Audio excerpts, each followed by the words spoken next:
is overloaded, even though a lot of those guys are out right now. But like he knows what it is. When Jonathan Isaac come back, they're going to be catering to him. If they, as long as Vucevic is there, he's going to lead the team in shots.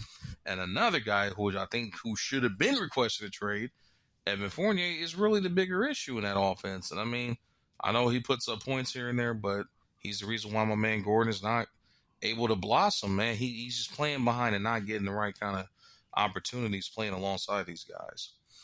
And I hate to say it, he can shoot. Granted, streaky, but he can shoot the ball well enough, It could always be worse. He could be shooting as bad as Draymond Green does. Dang, why he got to catch a stray like that? Cause you know how I feel about Draymond. Same way you feel about the Marcus Aldridge. I got to say I love Draymond, But, it could be APB out for his jump shot like how it is with Draymond, but he hits it at a little slightly better clip. He's a solid defender.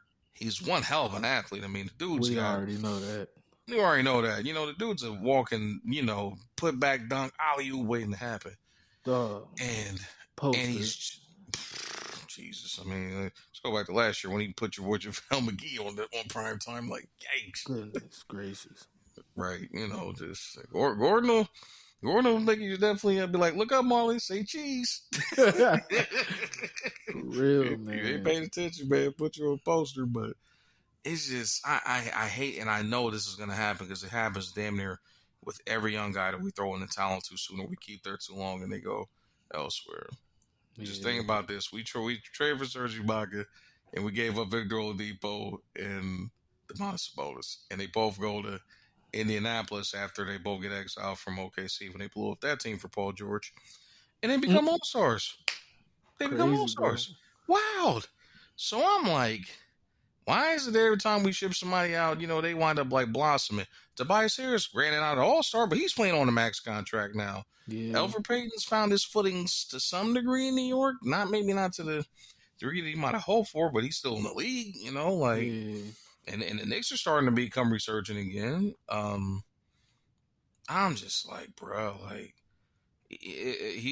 I'm scared, man, because I think he's gonna wind up landing with somebody like Golden State, and it's gonna be like the biggest steal of the century, bro. Like I got a bad feeling that's gonna happen if he lands with the right team, bro. If he ends up in Golden State, they actually came back and reported that they failed through with the Rockets. Mm-hmm.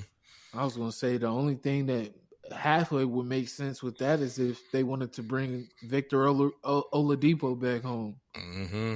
In which apparently there's many articles saying like both parties are like, nah, and I get it. They threw in the towel on him too early in his career, and they got too much pride to even entertain bringing him back. That's a bridge that was burned. So that's crazy. And I can't stand it, but I'm like, we could definitely use an Oladipo right now because that's exactly what we're missing is guard play. But hey, damage is done. Yep. So I don't know exactly where he's going to land, but I know wherever he does land, they're definitely getting a steal of an athlete, especially if they cut him loose, man, and let him do his thing, man. For real. Oh man, you said the Warriors, bro. Him and who's my dog they got this season? Wiseman, Oubre, bro. Him and Oubre, that's a dunk fest, nigga. Like what? Yeah, Oubre goes crazy. He definitely does, man. Give Steph another.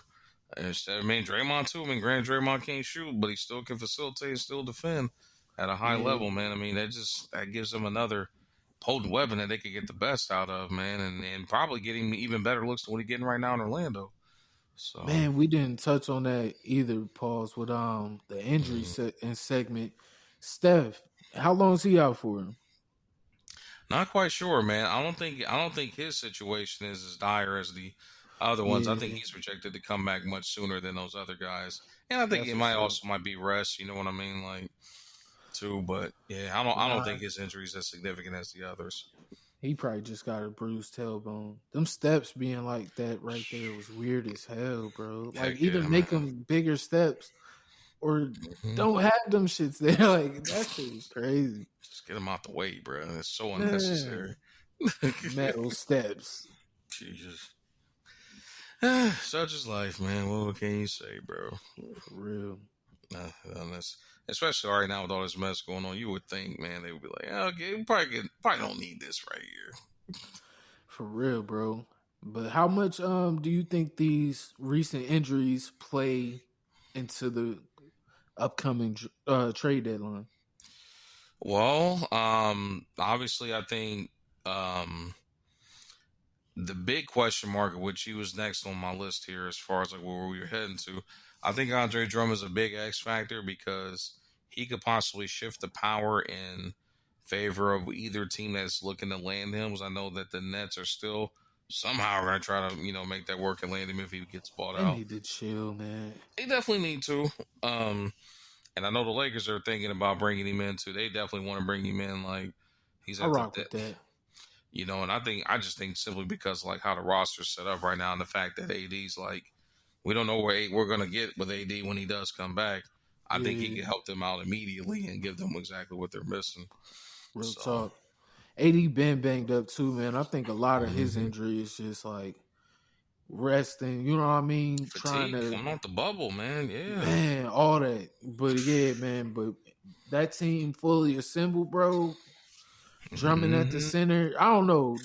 Don't AD like to play power forward mostly? AD loves to play at the four. He hates playing at the five, All but he right, loves to cool. play at So the four. So I mean, yeah, you deploy that kind of lineup, bro, and he can live on the perimeter. gosh, man, Yikes. bro.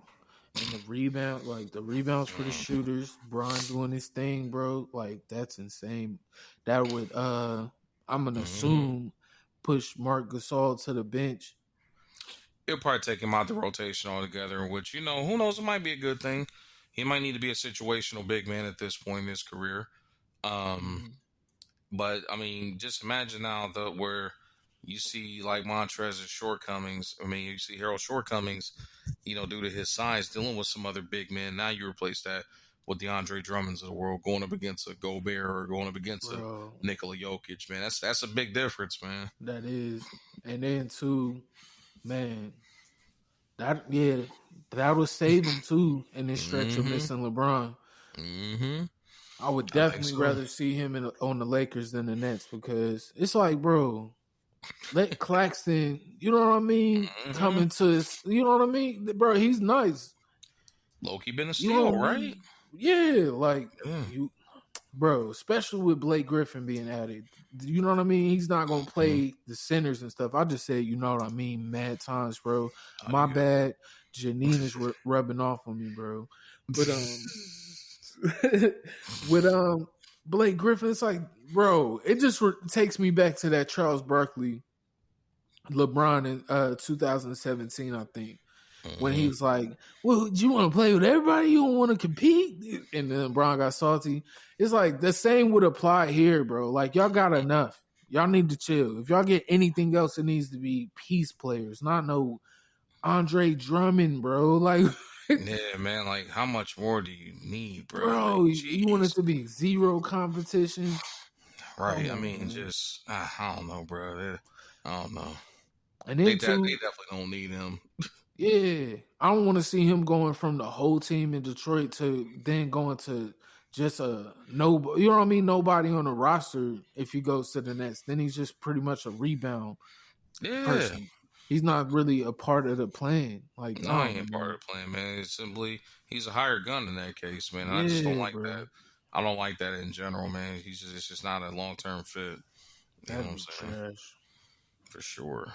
For sure. So we're gonna see what happens, man. A lot of fireworks, man. A lot to keep a close eye on, man. And I think we're gonna get ready to close it on that note here. Even though a lot of things need to watch out for coming into Thursday. Obviously, the Clippers still need a point guard. Ricky Rubio still being shopped around. I don't know if he's gonna move the needle for them necessarily or not, but lots Shoot, to. he would help. He's not a star or nothing, but if I was them when everybody going big pause or going home, I'd go for Kyle Lowry. Yeah, there's rumors that they really would like to get a hold of him, and so and Miami's also on that list too. If Toronto ever comes off their high horse and fire sales the team, Yeah, Lowry, there's a big market for Mr. Kyle Lowry for sure. yeah. So we definitely want y'all to stay tuned and keep a close eye out, man, because we will be back coming into Thursday. as this week unfolds, man. So y'all stay tuned to your cell phones, and obviously be sure to tune into our next episode. Maybe we will holler at y'all on Thursday. Yay. Peace. Peace.